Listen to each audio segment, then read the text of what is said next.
அப்படித்தான் இவங்க பிராமணர்களிடம் இருந்து அதிகாரத்தை கைப்பற்றி உயர் சாதி வகுப்புகளுக்கு, இடைநிலை சாதிகளுக்கு அதிகாரத்தையும் அங்கீகாரத்தையும் கொடுத்தவன் பெரியார். அதனால் என்னானது? இவர்கள் தங்களை பிராமணர்களாக கருதி கொண்டார்கள். நாங்கள் உயர்ந்த வகுப்பினர், எங்களுக்கு கீழானவர்களை, சாதிய அடுக்குகளில் எங்களுக்கு கீழானவர்களை அவன் அடிக்க தொடங்கினான். அப்படி ஏற்பட்டதுதான் அத்தனை கீழ்வெண்மணி படுகொலை. உங்களுக்கு ஞாபகம் இருக்கும், 40 உயிர்கள் அங்கே கூலி உயர்வு கேட்டதற்காக பறிபோனது. அந்த படுகொலைக்கு காரணமான கோபாலகிருஷ்ணன் நாயுடுவுக்கு எதிராக ஒரு வார்த்தை கூட பேசாதவன் இந்த ஈவே ராமசாமி.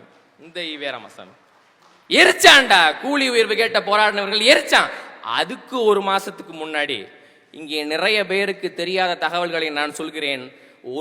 அதுக்கு ஒரு மாசத்துக்கு முன்னாடி 24 நவம்பர் 1968 அறிஞர் அண்ணாதுரையுடைய ஆட்சி நடக்கிறது. நம்ம தஞ்சாவூர் அப்போது ஒருங்கிணைந்த மாவட்டமாக இருக்கிறது. தஞ்சாவூர், நாகை எல்லாம் ஒருங்கிணைந்த மாவட்டமா அப்ப வரும். அப்ப வைப்பூர் என்கிற ஒரு ஊரில் கலவரம் நடக்கிறது.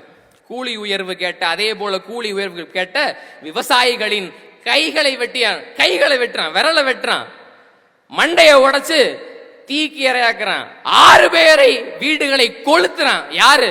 திராவிட கழகத்தை சேர்ந்தவன். 6 பேர். நான் ஆதாரம் இல்லாமலாம் சொல்லல, தீக்கு திரு நாளிதழ் இருக்கு, நீ வா, நான் வேணா எடுத்து காட்டுறேன். நான் போனதுக்கு அப்புறம் சமூக வலைதளங்களை பதிவிடுறேன். ஆதாரம் இல்லாமலாம் சொல்லல. வைப்பூர் கலவரம், கீழ்வெண்மணி படுகொலையை பேசுகிறோம் நாம். அங்கே 40 உயிர்கள் தீக்கு இரையாகி இருக்கிறது என்று சொன்னால், அந்த படுபாவை செயலுக்கு முன்னுதாரணமாக இருந்தது இந்த வைப்பூர் கலவரம். அதை நிகழ்த்தியது திராவிட கழகம். அதுக்கு எதிராக பெரியார் பேசியது என்றாவது உண்டா? நான் தாழ்த்தப்பட்ட மகன், நான் வாழ்கின்ற ஊரில், வசிக்கின்ற தெருவில், படிக்கின்ற கல்லூரியில், பணிபுரிகின்ற அலுவலகங்களில் எல்லாம் சாதிமயம்.